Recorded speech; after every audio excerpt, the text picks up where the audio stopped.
Samantala, alamin po natin ang mga nagaganap sa loob ng Batasang Pambansa. Naroon po si Ivan. Ivan.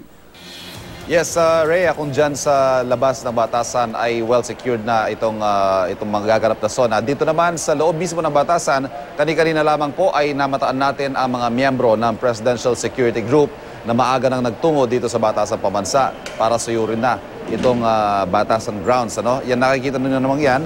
Yan po itong X-ray na dadaanan ng lahat ng mga pumapasok dito sa North Wing Lobby. Ito po kinatatayuan natin, ilang hakbang lamang ang layo mula sa red carpet. Dito po inaasahan magsisidatingan at dadaan ang mga bisita na makikinig at dadalo dito sa unang zona ni Pangulong Rodrigo Duterte.